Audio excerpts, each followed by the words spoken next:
Estamos de volta, segundo bloco da série de entrevistas às eleições de 2014. Lembrando que na segunda-feira a entrevista é sempre com um candidato ao governo. Na próxima segunda-feira, dia 15, teremos aqui Camila Valadão, do PSOL. E hoje nós estamos com o candidato ao Senado pelo PT, João Coser, que agora, candidato, nós temos as perguntas que foram feitas pelas entidades do terceiro setor aqui de Guarapari, mais uma opção, um envelope para o senhor escolher, para falar também sobre temas ligados à vida, nosso dia a dia.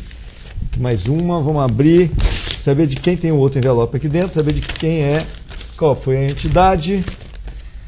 Sintraconst, que é o Sindicato dos Trabalhadores da Construção Civil. Vamos ver qual foi a pergunta que eles fizeram. As perguntas são direcionadas a todos os candidatos. Todos tiveram a oportunidade de escolher uma delas aqui. Quais os projetos para tratar os riscos à saúde dos trabalhadores e o meio ambiente? Então, posso repetir. Quais os projetos para tratar os riscos à saúde dos trabalhadores e o meio ambiente? Primeiro, cumprimentar o Sintraconst, um sindicato importante. Para a nossa felicidade, a construção civil é um setor que vem gerando emprego, que vem fazendo com que se tenha capacidade de distribuir renda e, portanto, um setor econômico fundamental, não só para Guarapari, para o Estado, mas também para o Brasil.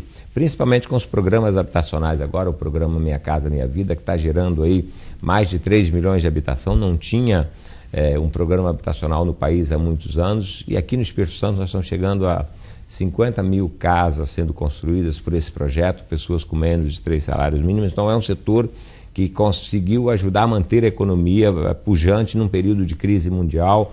Isso é importante para o Brasil e eu queria fazer uma saudação e realmente homenagear os trabalhadores da construção civil, porque é um trabalho duro, normalmente um trabalho no sol quente uma boa parte do dia, é um trabalho sacrificante para as pessoas e um trabalho de risco. Então, primeira coisa, é fundamental cumprir a legislação que cuida da parte de segurança. Os próprios operários, muitas vezes, têm dificuldade, resistem o capacete, resistem os equipamentos de segurança. Então, a primeira coisa, que o sindicato ajude na orientação junto com as empresas para que os trabalhadores usem os equipamentos. Segunda coisa, nós trabalharmos para que os equipamentos sejam cada vez mais confortáveis, porque muitas vezes uma bota, um equipamento, um capacete ou qualquer coisa, uma luva, não são de boa qualidade. Então, melhorar também os equipamentos para que o cidadão se sinta mais à vontade. E o que tiver que fazer mudança na legislação, o sindicato tem que propor. Eu tenho origem sindical, eu fui presidente de sindicato dos comerciários, fui presidente da Central Única dos Trabalhadores, fui um deputado e um prefeito sempre acessível.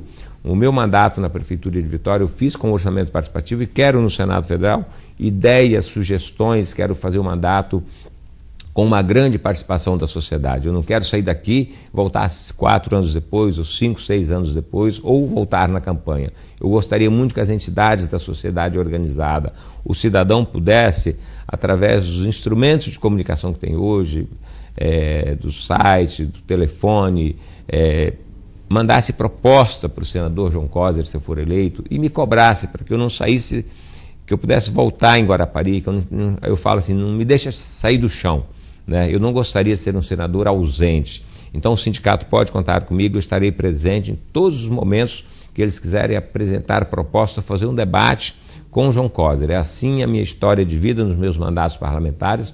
Foi assim na Prefeitura de Vitória, com um congresso de mais de 800 delegados que definiram todas as políticas que eu desenvolvi. Então, vou fazer assim no meu mandato de senador. Então, o sindicato está com liberdade de me procurar. Eu não tenho leis específicas sobre isso, mas eu tenho disposição de ouvir a categoria e apresentar e debater normas que possam gerar segurança e tranquilidade, valorizando esse profissional que é tão importante para o Brasil. Com certeza. Vamos agora para as perguntas dos nossos convidados. Essa rodada a gente começa com o Sandro Venturini, que é da Rádio Sim em Guarapari.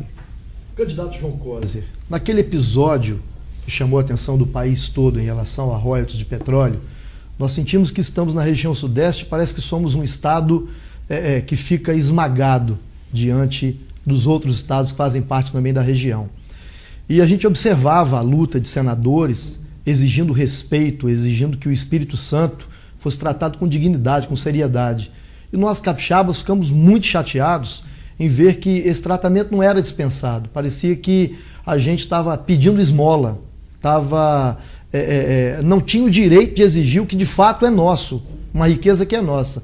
Agora, interessante é que quando no nosso estado acontece uma tragédia, chuva, como aconteceu agora em janeiro desse ano, a gente tem que arcar com responsabilidade.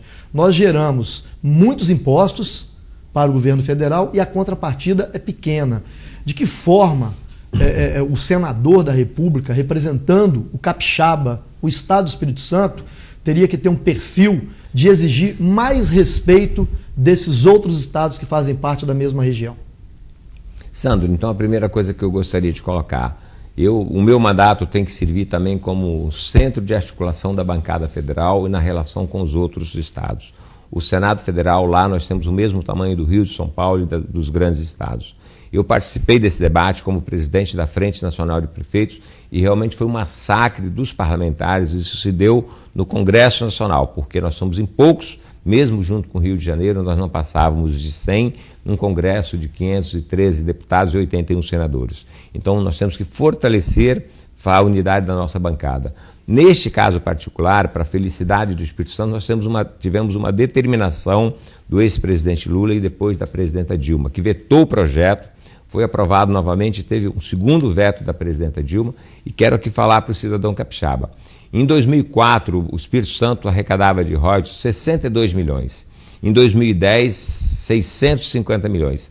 Esse ano já passaram de 2 bilhões. Fruto exatamente desta política do governo federal de descobrir o pré-sal, inclusive questionada agora pela candidata Marina Silva. Nós vamos continuar fazendo do pré-sal, não só do ponto de vista de uma política importante econômica, mas de uma fonte de arrecadação de tributos que gera educação, saúde, assistência.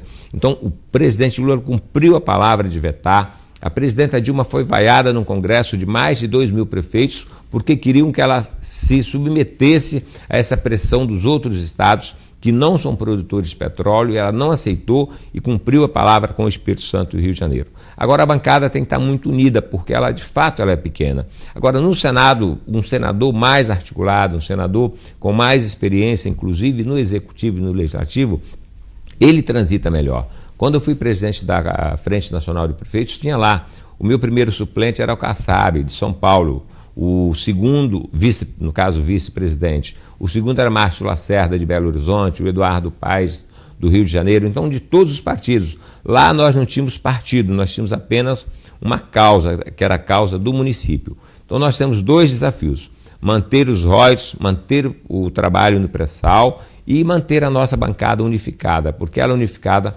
ela tem algum tipo de força. Nós temos uma bancada que precisa ser fortalecida nesse sentido. E eu considero que a minha experiência de conviver com os diferentes dentro da Prefeitura de Vitória, dentro da Frente Nacional de Prefeitos e pelas minhas relações em Brasília, eu acho que eu posso contribuir com o Espírito Santo para que ele se fortaleça no Senado Federal. Por isso eu tenho assim, a convicção de que, se tiver a oportunidade de ser senador, eu vou ajudar. Lógico que é uma luta desafiadora, mas ela é necessária, ela é importante para o Espírito Santo. Eu agradeço a pergunta porque isso é fundamental para a nossa economia. Os royalties de petróleo hoje fazem parte do bolo tributário bastante significativo. Pois bem, dessa vez a pergunta parte do Zé Rabelo, que é do site Século Diário. Candidato, eu queria que o senhor confirmasse para o eleitor de Guarapari a seguinte informação que nós apuramos essa semana. A gente apurou a informação que o senhor estaria conversando com a Nacional do PT diante de um possível apoio, um possível palanque da candidata Dilma aqui no Espírito Santo com o candidato Paulo Artung num provável segundo turno. Essa informação, inclusive, parece que causou um mal-estar dentro do PT, dentro da militância. O próprio candidato do PT parece que reagiu mal a isso, e a gente tem informação também que a própria militância teria dito que, no caso de realmente se confirmar esse palanque Dilma Artung no segundo turno, que eles votariam no candidato do PSB, o Casagrande. Eu só queria, para complementar, que em São Paulo a mesma coisa está acontecendo com o candidato Paulo Scaff, que também estaria recebendo apoio da Dilma e ter um palanque para presidente no segundo turno. O senhor confirma essa informação? Rabelo, olha bem, nós só vamos discutir o segundo turno no segundo turno. Então o apoio a Dilma, o apoio a Paulo, ou essa relação só se dará no segundo turno. Não houve a conversa nesse sentido. Eu converso sempre com o ex-governador, converso com o governador. Eu sou uma liderança política e tenho a obrigação de conversar com todos. A minha campanha ao Senado, ela perpassa pelas outras candidaturas. Ela, de fato, não é uma candidatura só dos candidatos do PT e do PDT, porque para ser candidato ao Senado eu preciso de me dirigir diretamente ao cidadão, mas preciso de apoio político de outros e tenho nas outras candidaturas ao governo do Estado. Agora, neste momento, nós temos um candidato ao governador, que é o Roberto Carlos. Nós estamos convencidos da necessidade e da importância da eleição da presidenta Dilma. E se no segundo turno nós tivermos um segundo turno no Estado e um segundo turno no Brasil, esse debate será feito naturalmente, com a orientação da direção nacional, com a orientação existe a possibilidade, do ex-presidente Lula. Sempre existe na política todas as possibilidades. Agora, a decisão do Paulo apoiar a Dilma é mais dele, porque ele fez uma opção pelo PSDB, ele fez uma opção pela candidatura do Aécio, então não fomos nós. Nós estávamos trabalhando primeiro para ficar todo mundo junto, inclusive com Casa Grande, depois nós trabalhamos uma possibilidade de aliança com o PMDB, que era o nosso desejo de composição, em função exatamente do fortalecimento do palanque da Dilma aqui, da busca de uma vaga para o Senado, mas lá tinha uma candidata senadora e eles fizeram a opção. Então, nós vamos trabalhar as candidaturas nossas. Eu quero o apoio, o voto de todo mundo. Agora, do ponto de vista do debate do fortalecimento da Dilma, é natural que isso aconteça.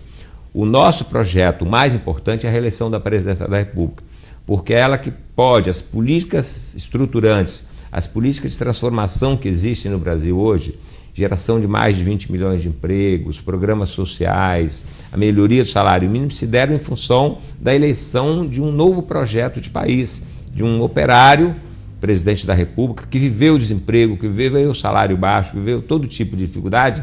O Brasil cresceu, hoje nós somos uma nação de classe média, com 202 milhões de habitantes, temos um papel estratégico na nossa região do mundo, inclusive no mundo. A Europa passa por dificuldades, Estados Unidos. A Grécia é o centro da civilização humana, com 27% desempregado. Então, mesmo no momento de crise da humanidade, praticamente, o Brasil consegue ficar de pé com crescimento, aumentando as suas reservas cambiais. Nós criamos um banco, os BRICS, criamos um banco, nós éramos devedores ontem do Fundo Monetário Internacional, hoje nós somos credores. Então, nós temos que ter mais orgulho da nossa nação e esse é o projeto que nos motiva, que nos orienta. Então, a eleição da Dilma, para nós, é a coisa mais importante. E nós vamos buscar os acordos que fortaleçam essa probabilidade, respeitando as outras candidaturas. Agora, esse debate só vai se dar no segundo turno. Agora todo mundo conversa, mas bater o martelo mesmo é só quando o ex-presidente Lula e a direção nacional nos permitir. Pois bem, nós vamos para mais um intervalo e voltamos já já com a entrevista de hoje, que é com o candidato ao Senado pelo PT, João Cosa. Instante só, a gente está de volta para o terceiro e último bloco.